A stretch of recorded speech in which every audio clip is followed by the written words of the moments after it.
चलो करें, काम शुरू करें। ठीक है, तो हमने जो पिछली क्लासेस में पढ़ लिया वो था, लास्ट लेक्चर में हमने जो सीखा था वो था रिफ्लेक्शन और उसमें टोटल इंटरनल रिफ्लेक्शन। ठीक है, अब जो है हम क्या करेंगे, रिफ्लेक्शन एक सिंपल ग्लास स्लैब के थ्रू नहीं करेंगे जैसे हमने पहले किया था। अब हम इस सरफेस को स्फीयर बना देंगे। ठीक है, तो हमारा अगला टॉपिक है रिफ्लेक्शन करनी है हमने, लेकिन थ्रू स्फेरिकल सरफेसेस। आइडिया मैं पहले भी दे चुका हूं एक बार कि आपको क्या करना है। पहले रिफ्लेक्शन देखा, रिफ्लेक्शन में प्लेन मिरर, फिर उसे स्फेरिकल बना दिया, कन्वेक्स कनकेव। अब क्या होगा, अब रिफ्लेक्शन देखा, रिफ्लेक्शन में प्लेन ग्लास स्लैब, और उसके बाद अब क्या करेंगे, उसे स्फेरिकल बना देंगे। ठीक है, तो हमारे टॉपिक में अब हमने फोकस करना है रिफ्लेक्शन थ्रू स्फेरिकल सरफेसेस पे। स्फेरिकल सरफेसेस में दो तरह के सरफेसेस आते हैं जो हमने पहले भी पढ़े हैं। One is convex, another is concave. यही पढ़े हैं पहले भी, अब भी दो यही पढ़ेंगे। तो अब क्योंकि आपके पास दो मीडियम है, रिफ्लेक्शन में क्या रहता है, रिफ्लेक्शन में रहता है change in path of light with the change in medium. ठीक है, तो अब मीडियम कौन कौन से हैं, दो, एक को हम रेयर बोलते हैं, एक को हम डेंसर बोलते हैं। डेंसर में मतलब जिसमें ट्रेवल करना मुश्किल हो वो डेंसर, जिसमें डेंसिटी कम हो, जिसमें ट्रेवल करना आसान हो वो रेयर। ठीक, तो a surface, spherical surface which is convex towards rarer, तो रेरर की तरफ पीठ करके बैठा है ये। ठीक है, एक ऐसा स्फीयर का पार्ट है, एक ऐसे स्फीयर का पार्ट है जो जिसके अंदर डेंसर मीडियम आ रहा है और बाहर रेरर मीडियम है, तो इस सरफेस को बोलेंगे कन्वेक्स। ठीक है, this is convex towards rarer medium. अगर उल्टा कर दें, इसी को यहां पे डेंसर बना दें, यहां पे रेरर कर दें, तो ये हो जाएगा कनकेव टुवर्ड्स रेरर। ठीक है, और अगर आप यहां रेरर यहां डेंसर रखना चाहते हो फिर क्या करोगे, फिर इसे ऐसे बनाओगे। तो it's sphere should be completing in कौन से मीडियम में, रेरर मीडियम में इसका स्फीयर बनना चाहिए, इसका कन्वेक्स का डेंसर मीडियम में इसका स्फीयर बनना चाहिए। सिंपल चीज, डेफिनेशन हो गई। ओके, इसके बाद क्या किया था हमने, पिछले में तीन चार छोटी छोटी डेफिनेशन सीखी थी, इसमें भी सीख लेते हैं।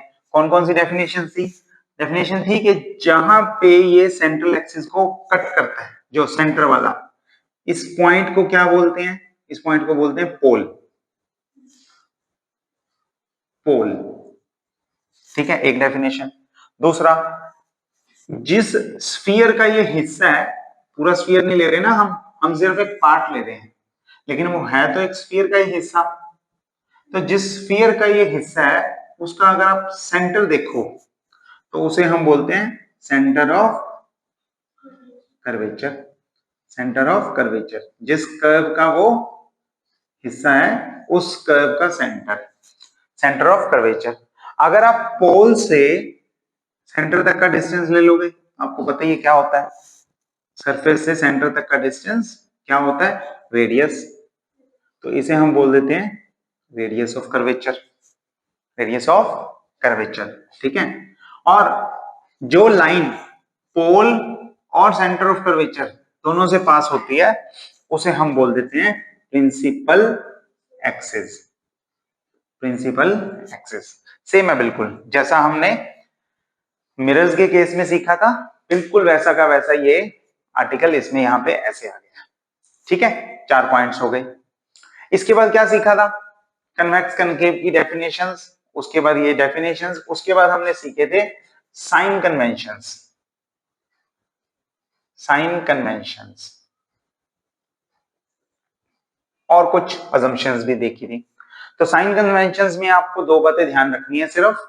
पहला, जो भी डिस्टेंस, ये मेजरमेंट के रूल्स हैं, जो भी डिस्टेंस आप मेजर करोगे कहां से करोगे, फ्रॉम पोल, ऐसे नहीं है कि उठा के कहीं से भी कोई भी डिस्टेंस मेजर कर लो, ठीक है। तो डिस्टेंस आपको सिर्फ पोल से ही मेजर करना है, चाहे आप पोल से पी से स्टार्ट करके इस तरफ जाओ, चाहे पी से स्टार्ट करके उस तरफ जाओ, ठीक है। और दूसरा कि अगर इंसिडेंट रे की लाइन में है, की डायरेक्शन में है, तो पॉजिटिव, और अगर उसके ऑपोजिट है तो नेगेटिव।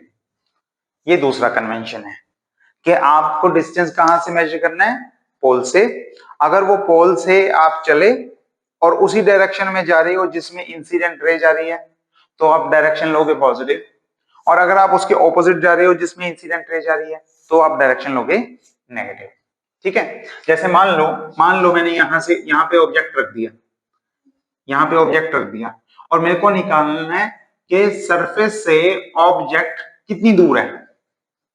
तो मैं कहां से देखूंगा, मैं इस डिस्टेंस को ओपी भी बोल सकता हूं, ओपी, और पीओ भी बोल सकता हूं।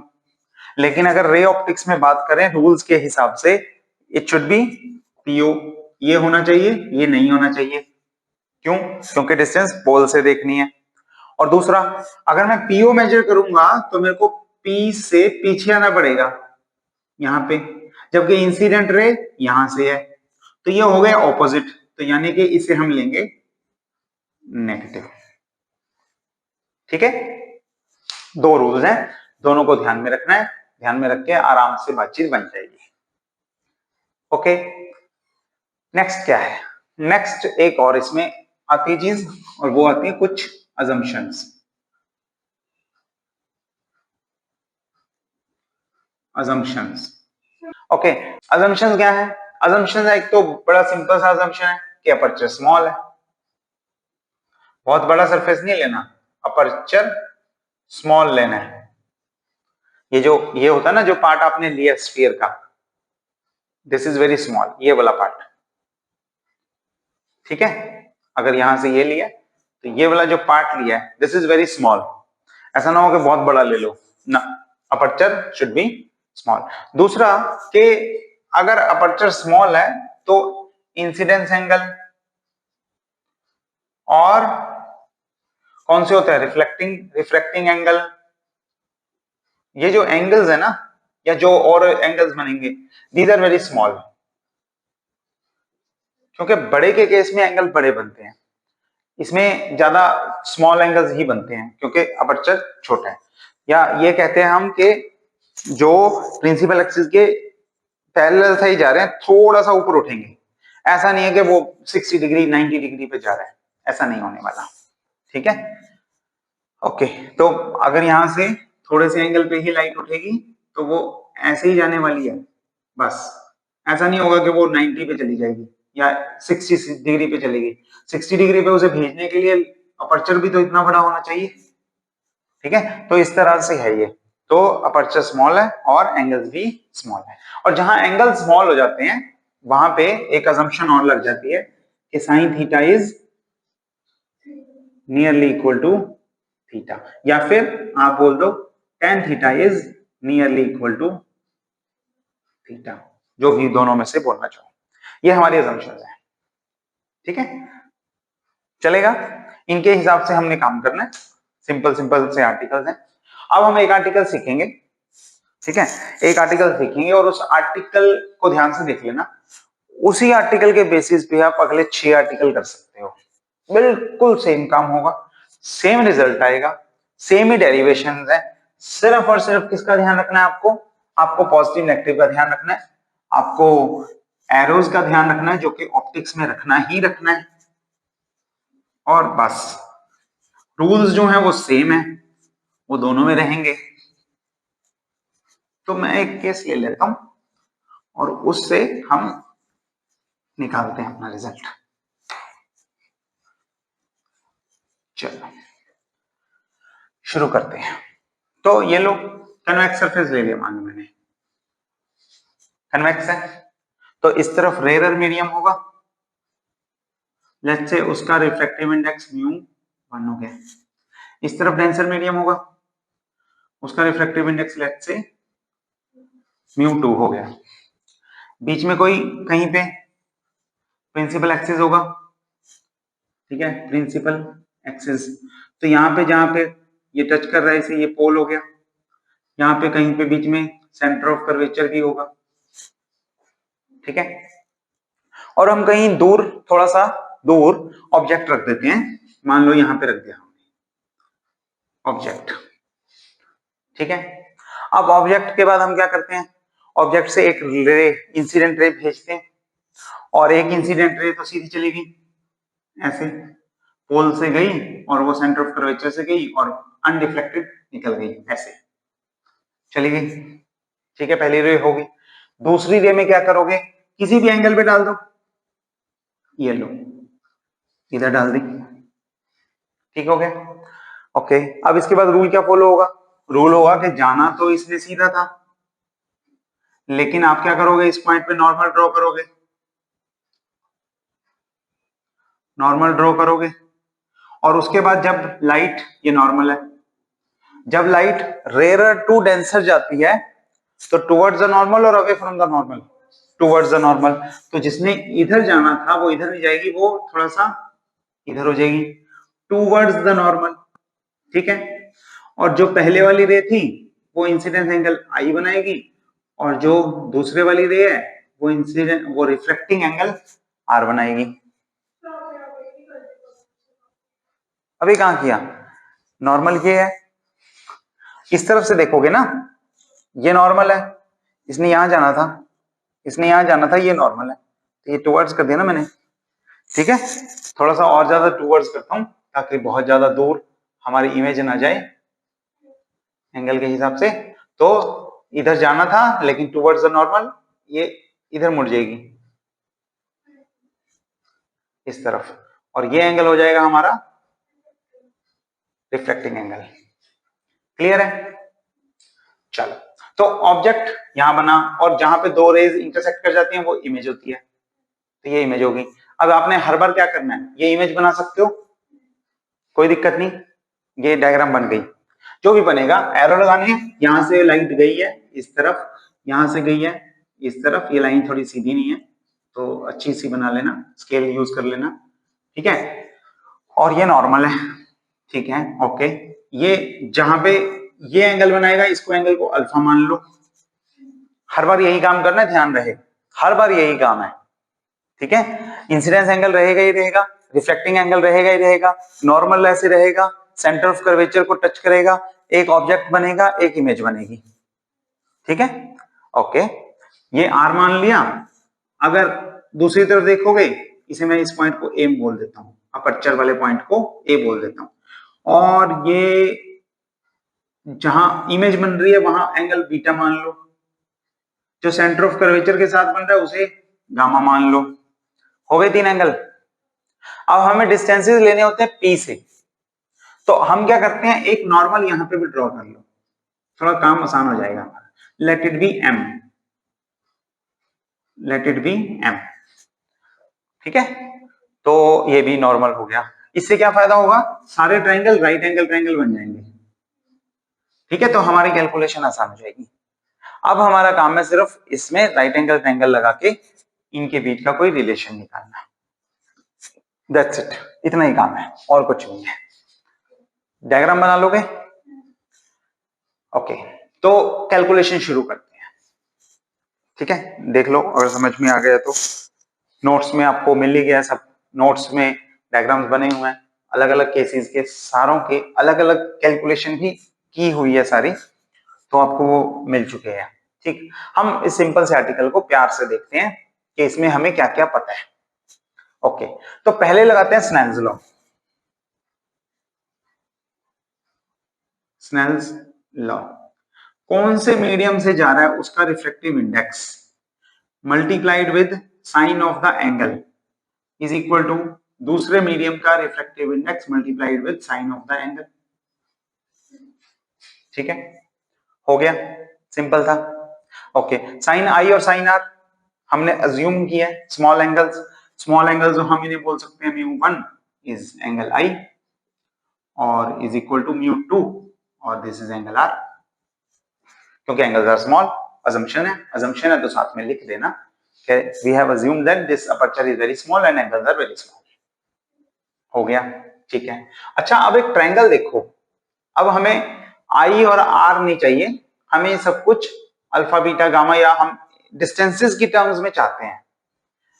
ध्यान रहे, एंगल्स की टर्म्स में नहीं, क्योंकि हम ऑब्जेक्ट कितनी दूर रखा है ये तो निकाल सकते हैं आराम से, लेकिन ऑब्जेक्ट कितना एंगल बना रहा है, कौन सी रे कितना एंगल बना रही है ये नहीं निकाल सकते, तो हम उस पे नहीं जाएंगे।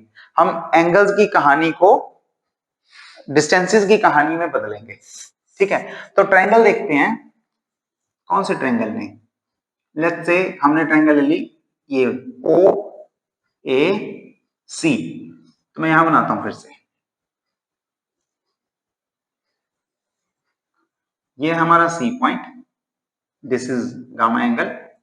ये हमारा point O, this is angle alpha.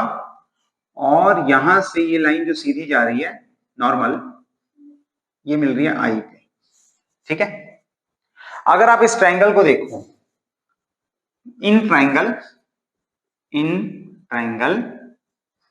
AOC, अगर आप इसे देखो तो क्या होगा, sum of the two interior angles, sum of the interior two angles is equal to third angle. होता ही है, क्योंकि this angle will be 180 minus this plus this, और ये भी 180 माइनस दिस, तो आई इज इक्वल टू कितना आ गया हमारे पास, अल्फा प्लस गामा। ठीक हो गया। एक बार फिर से कोशिश करते हैं। अब ट्रायंगल हम लेंगे, अब हम ट्रायंगल लेंगे जिसमें आर मिल जाएगा हमें, आर।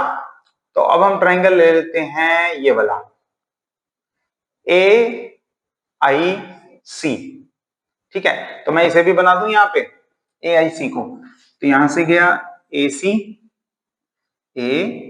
सी, और ये गया आई,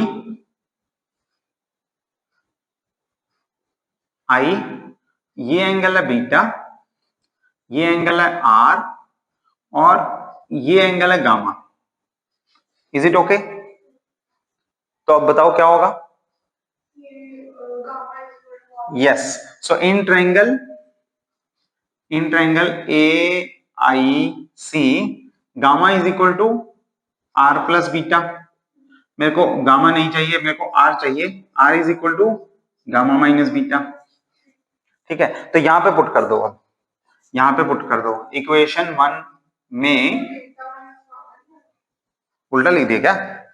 नहीं, R is equal to gamma minus beta, beta इधर भेजेंगे ना, गामा बड़ा है ना, गामा बड़ा तो बीटा माइनस करेंगे उसमें से, ठीक है।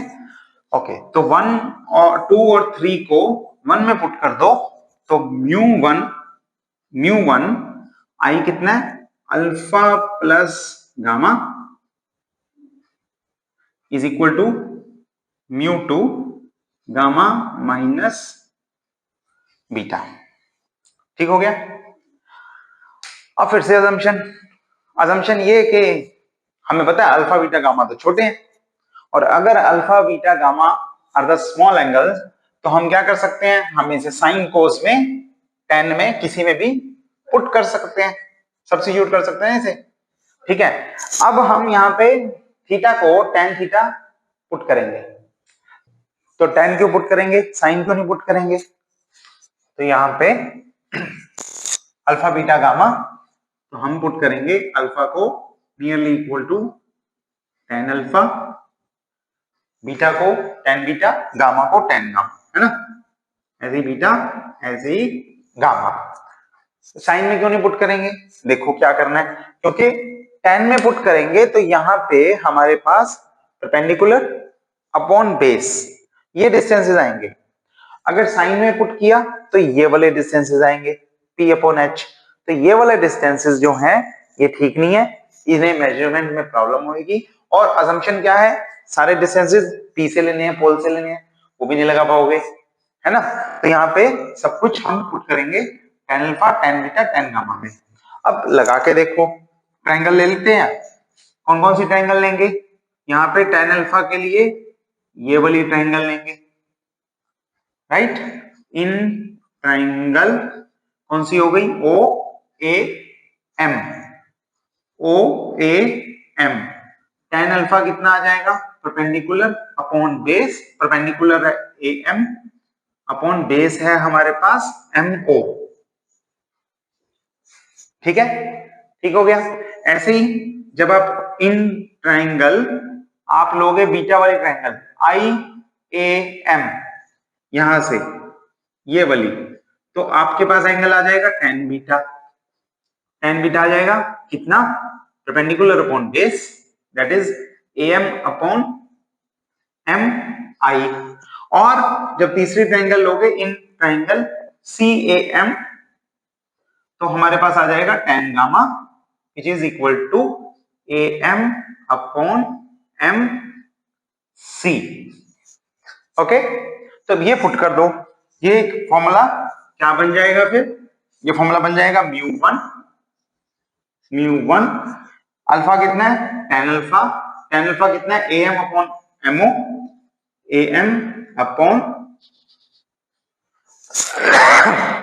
Sorry MO plus gamma, gamma कितना है tan गामा, tan गामा कितना है ये रहा A M upon M C, A M upon M C, okay, equal to mu two, और ये हो जाएगा gamma minus beta that is this minus this that is A M upon M C minus A M upon M आई।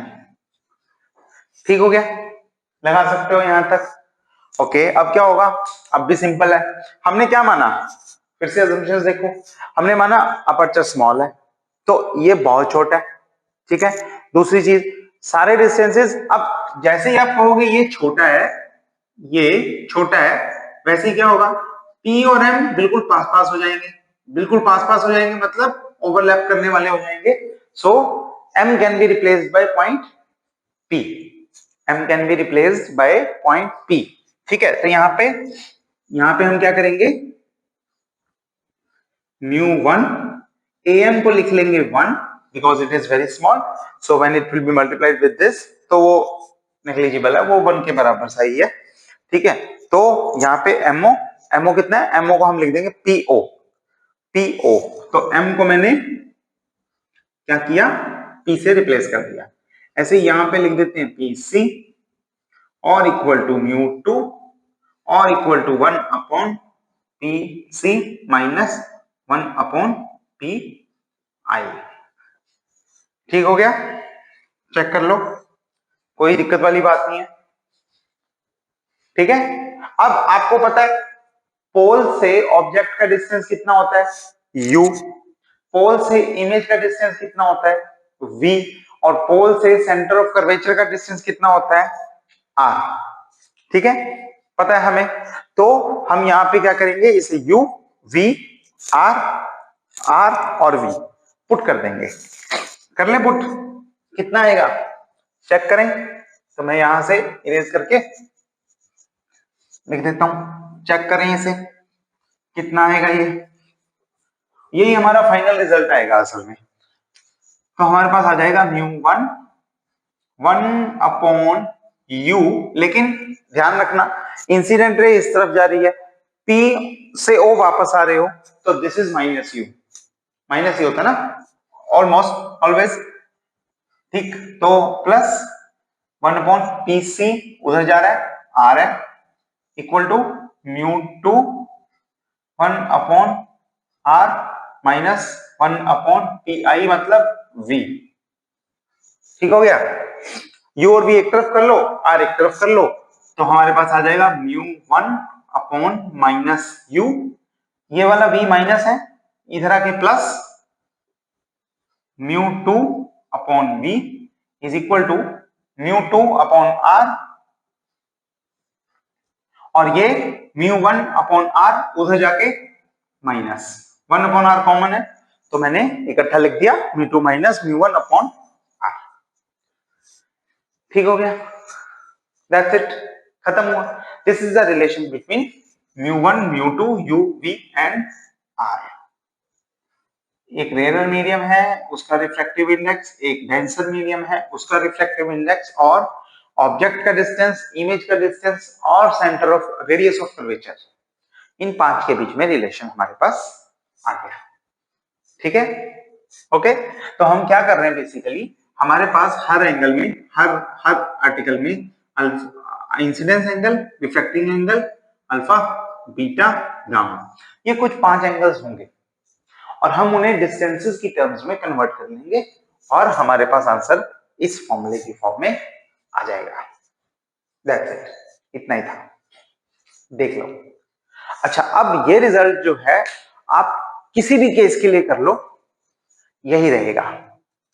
आप convex mirror की जगह, convex reflecting surface की जगह concave surface ले लो, रेयरर से डेंसर की जगह डेंसर से रेयरर भेज दो, ठीक है, रियल इमेज की जगह वर्चुअल इमेज बना लो, कुछ भी कर लो, relation will still hold good.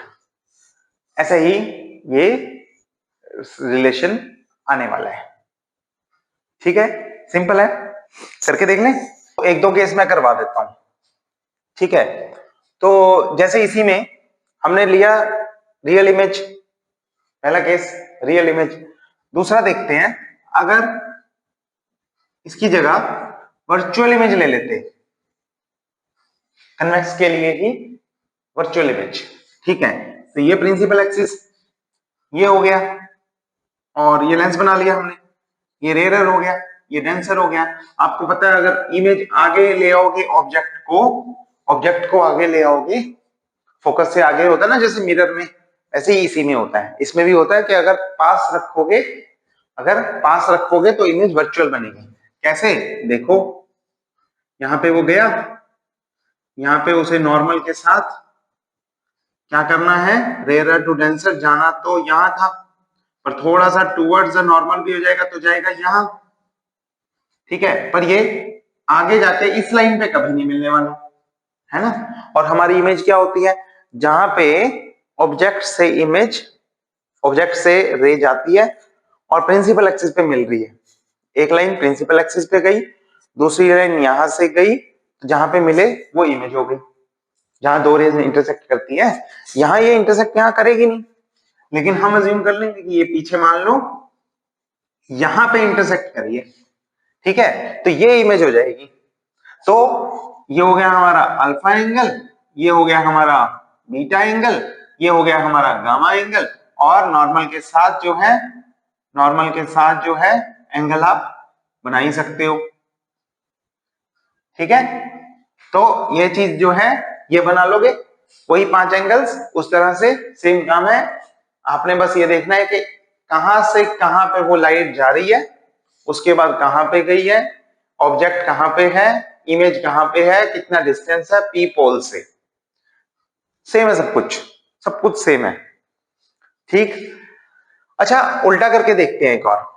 अगर मान लो इसी कन्वेक्स सरफेस में हम लाइट को, इसी कन्वेक्स सरफेस में हम लाइट को रेयरर से डेंसर नहीं भेजते, डेंसर से रेयरर भेज देते हैं, ऐसे ये ऑब्जेक्ट और ये डेंसर से लाइट जा रही है रेयरर मीडियम में, ठीक है।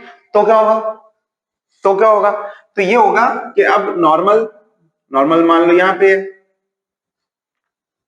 इस तरफ जाना तो इसने इस तरफ था, पर अवे फ्रॉम द नॉर्मल हो जाएगी, denser to rarer away from the normal, तो ये इस तरफ मुड़ जाएगी, इस तरफ मुड़ेगी तो ये यहां पे जाके समझ लो कहीं पे इस तरफ मिल जाएगी, ठीक है। तो थोड़ा सा टेढ़ा मेढ़ा बनाया हुआ है, एंगल्स का फर्क समझ लेना, लॉजिक सेम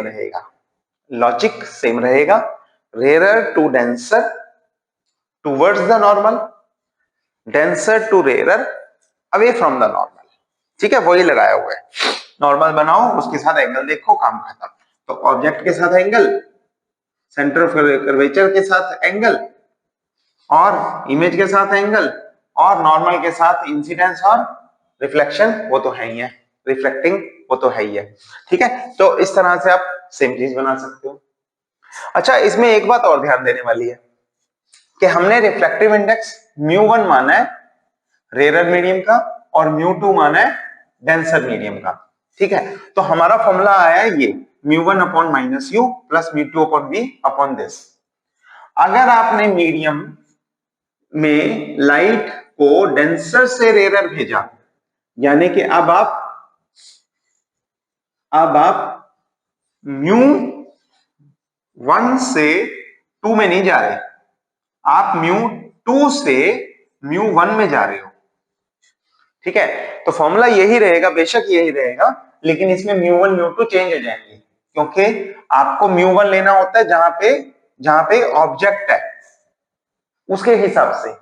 ठीक है, तो अब क्या होगा, ये फॉर्मूला बन जाएगा μ2 upon minus u plus μ1 upon v is equal to μ1 minus μ2 upon r. So basically what we have done, we have simply interchanged μ1 and 2, 1 और 2 को simply interchange कर दिया। ठीक है, यही बात कनकेव के लिए भी वैलिड है। Same formula rare to denser, same formula denser to rare, convex हो या कनकेव हो, इमेज रियल हो या वर्चुअल हो। ठीक है, इस तरह से बाकी सारे केस आप कर सकते हो आराम से, चलेगा। ठीक है, ओके, तो यहां तक का काम करके आना आपने। ठीक है, अगला आर्टिकल हम पढ़ेंगे lens maker formula, that is also very important. यहाँ पे ये सारी डायग्राम्स की बनाने की प्रैक्टिस कर लेना, नोट्स में आपको सब कुछ दिया भी हुआ है, तो उसमें क्या है कि सारी प्रैक्टिस कर लेना कि गलती ना हो कहीं, नहीं तो थोड़ा सा एंगल इधर उधर करोगे, इमेज रियल की जगह वर्चुअल बनने लग जाएगी या कुछ गड़बड़ होने लग जाएगी। एरोज जरूर लगाने हैं, एरोज का ध्यान रखना है। ठीक है, अगर मान लो डेंसर टू रेयर भेज रहे हो, यहाँ पे यहाँ जा रही है इसके बाद, या रेयर टू डेंसर भेज रहे हो, यहाँ जा रही है उसके बाद यहाँ जा रही है, ये एरोज जरूर लगाने हैं। ठीक है, किस तरफ रे जा रही है, किस तरफ इंटरसेक्शन हो रहा है। पहली रे अगर प्रिंसिपल एक्सिस से जा रही है तो वो बनाना है कि यहां से गई, यहाँ पे गई, पहली रे ये है, यहां से गई इधर चली है, यहाँ पे ये है तो इधर से पोल से पास होते हुए यहाँ गई है। इस तरह से इमेज में एरोज जरूर ध्यान रखने हैं, रे ऑप्टिक्स में स्पेशली। चलो ठीक है, तो हम कल मिलते हैं अगली क्लास में, तब तक के लिए नमस्कार। लेंस मेकर फॉर्मूला सीखेंगे कल, यहां तक का पढ़ के ही नहीं आना, प्रैक्टिस भी पूरी करके आनी है, क्योंकि ऑप्टिक्स है, डायग्राम्स में एक एरो एक एंगल इधर उधर हुआ सब कहानी बदल जाएगी, चाहे वो सब डेरिवेशन सब कुछ सेम है, फिर भी ध्यान रखना है। ठीक है, तो हम मिलते हैं अगली क्लास।